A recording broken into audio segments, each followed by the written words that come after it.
Bismillahirrahmanirrahim. Assalamualaikum warahmatullahi wabarakatuh. Kembali lagi di pelajaran ilmu pengetahuan alam kelas 3. Kali ini kita akan membahas tentang bab yang keempat, yaitu bab listrik statis. Kira-kira apa saja yang akan kita pelajari di bab ini? Yang pertama ada tentang pendahuluan, kemudian nanti tentang listrik statisnya itu sendiri apa, kemudian tentang muatan listrik, dan terakhir tentang hukum Coulomb atau gaya listrik. Nah, disajikan gambar, coba diperhatikan, ada gambar anak kecil atau gambar bayi ya, rambutnya itu tertarik oleh balon. Sepertinya rambutnya itu tertarik oleh balon. Kemudian ada potongan-potongan kertas yang tertarik oleh sisir gitu. Nah, mengapa rambut dapat menempel pada balon? Kemudian mengapa sisir dapat menarik potongan-potongan kertas? Nah, pertanyaan ini yang juga muncul ketika Anda melakukan percobaan waktu kecil ya. Bukan percobaan sih, ya main-main aja gitu, kertas dipotong-potong terus nanti pakai penggaris digosok-gosok ke kulit, pas dideketin ke kertas ternyata kertasnya keangkat gitu. Nah, waktu itu sih mikirnya, oh keren nih bisa keangkat gitu. Ternyata dari situ ada ilmunya, ada ilmu fisika yang ada dalam peristiwa itu. Kita belajar tentang listrik statis ini, insya Allah nanti bisa menjawab tanda tanya kok bisa gitu rambut ketarik sama balon dan sisir bisa narik potongan-potongan kertas. Oke, kita mulai dulu ke yang pertama, yaitu listrik statis. Secara definisi atau secara arti, listrik statis itu adalah listrik yang diam atau tidak bergerak. Perlu diketahui, listrik itu ada dua macam ya, ada listrik statis dan listrik dinamis. Yang kita pelajari di bab 4 ini adalah tentang listrik statis, sementara tentang listrik dinamis nanti akan kita pelajari di bab selanjutnya. Kemudian listrik statis itu katanya menunjukkan interaksi antara muatan listrik yang sementara. Maksudnya gimana sih? Nanti kita bahas di muatan listrik selanjutnya. Terus katanya listrik statis itu biasa muncul akibat gesekan antara dua benda berbeda jenis, katanya gitu ya, antara dua benda berbeda jenis. Kemudian gejala kelistrikan terjadi karena ketidakseimbangan muatan benda. Jadi listrik itu muncul karena muatan bendanya itu berbeda. Nanti akan lebih paham pas kita bahas muatan listrik. Jadi sementara harus paham dulu listrik statis itu apa. Listrik statis itu intinya berarti listrik yang diam, ada pergerakan tapi tidak mengalir gitu, itu namanya listrik statis. Selanjutnya, nah untuk menjawab gambar di pendahuluan yang tadi, kita harus memahami betul tentang muatan listrik. Jadi yang pertama ini ada zat atau benda. Kalau bingung misalnya gini, setiap benda itu, baik itu benda yang hidup ataupun benda yang mati, sudah jelas tersusun dari partikel, dari bagian-bagian gitu, sampai terbentuk suatu benda atau terbentuk suatu organisme. Kalau di biologi itu pasti tersusun dari yang kecilnya dulu kan. Nah, sama benda juga gitu. Jadi benda itu tersusun oleh partikel-partikel, dan setiap partikel itu tersusun oleh atom. Ada yang pernah dengar atom? Atom ya, bukan kacang atom, bukan katom, ini atom. Atom itu adalah bagian terkecil dari suatu benda. Jadi kalau di makhluk hidup kita tahu ada yang namanya sel. Sel itu unit terkecil yang membentuk makhluk hidup. Nah, atom itu adalah unit terkecil pula yang membentuk suatu zat atau benda. Zat atau benda itu dibentuk dari partikel-partikel, sementara partikel itu juga terbentuk karena adanya atom gitu. Kita perlu paham tentang konsep atom ini, ada beberapa teori tentang atom, nanti bisa dilihat di buku paket ada. Nah, atom itu pada dasarnya adalah bagian terkecil kan dari partikel tadi. Nah, dia itu tersusun oleh tiga muatan. Ini kan, ini atom nih.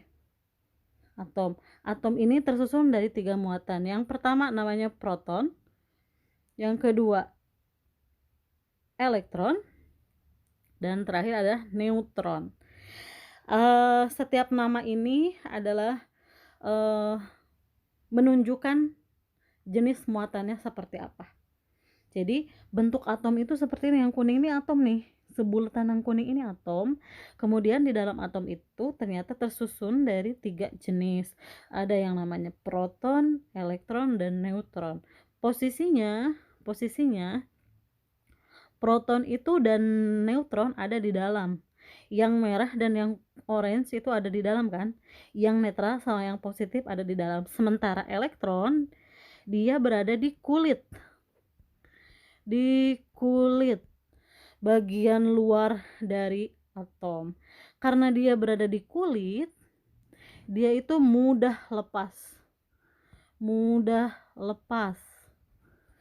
Jadi si atomnya ini mudah lepas.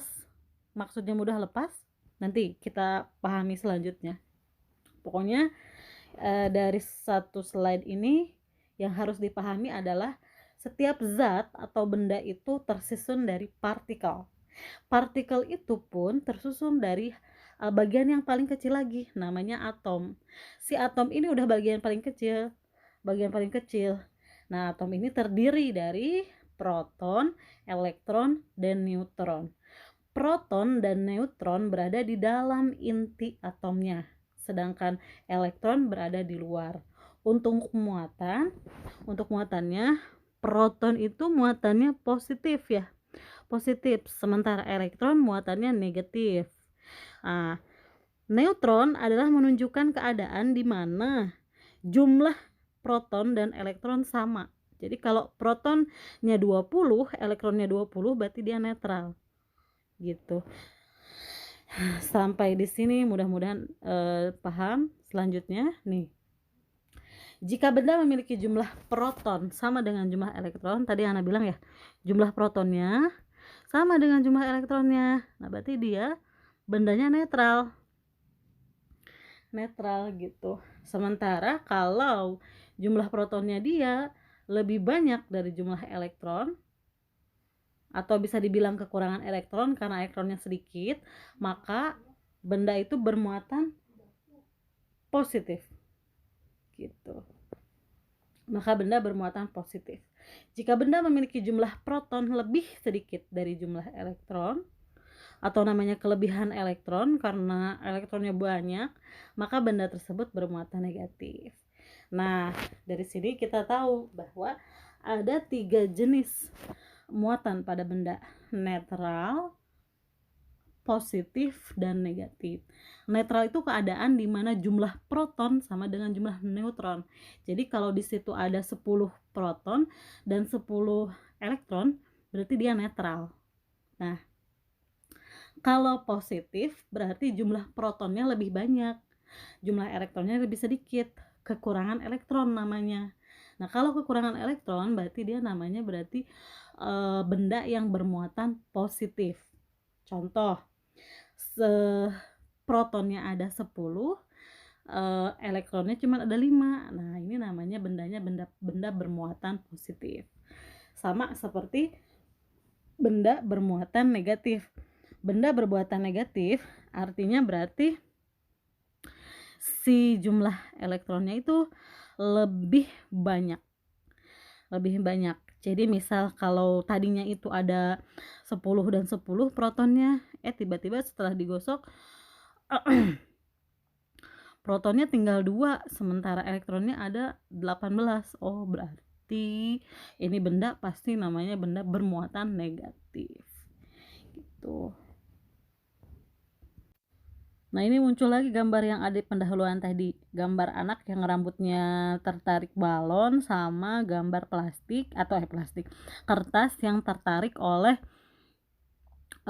sisir ya, sisir. Nah, eee, coba lihat kalimat yang paling atas, katanya suatu benda dapat bermuatan jika digosokkan dengan benda lainnya.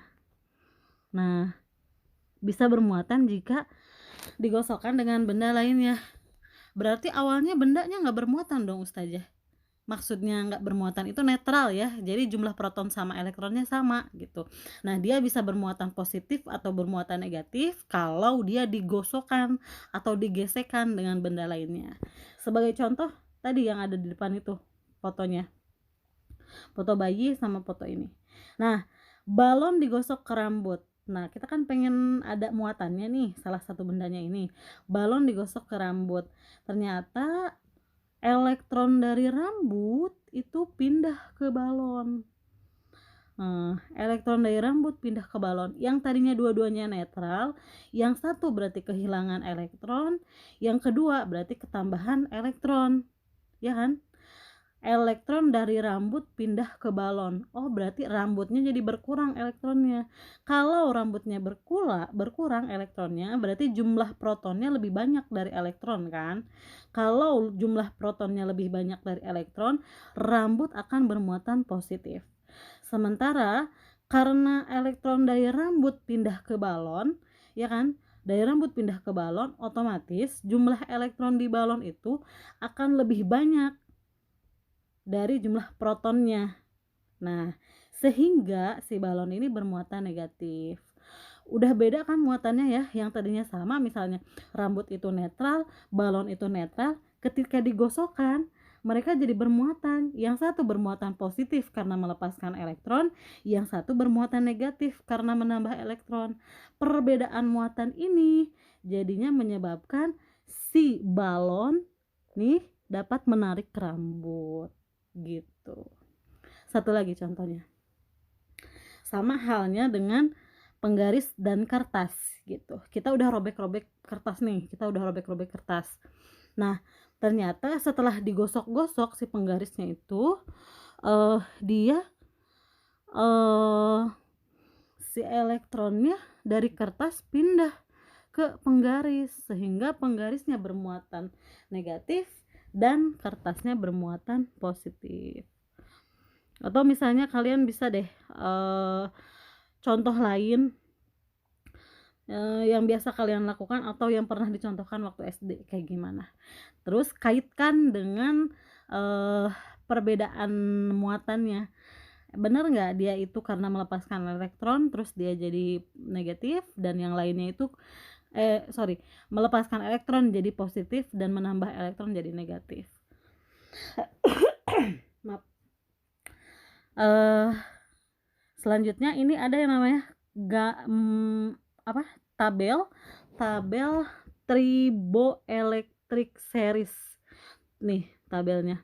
Si tabel ini menunjukkan beberapa bahan atau beberapa benda yang cenderung positif dan cenderung negatif. Cenderung positif itu berarti artinya dia bisa cenderung melepaskan elektron. Kalau melepaskan elektron, otomatis kan berarti protonnya yang banyak kan ya. Karena protonnya banyak, jadi dia positif. Nah,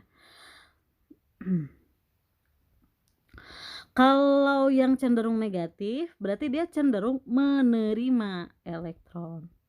Elektronnya ditambah aja, ditampung aja dari orang-orang ya, makanya dia jadinya namanya benda bermuatan negatif.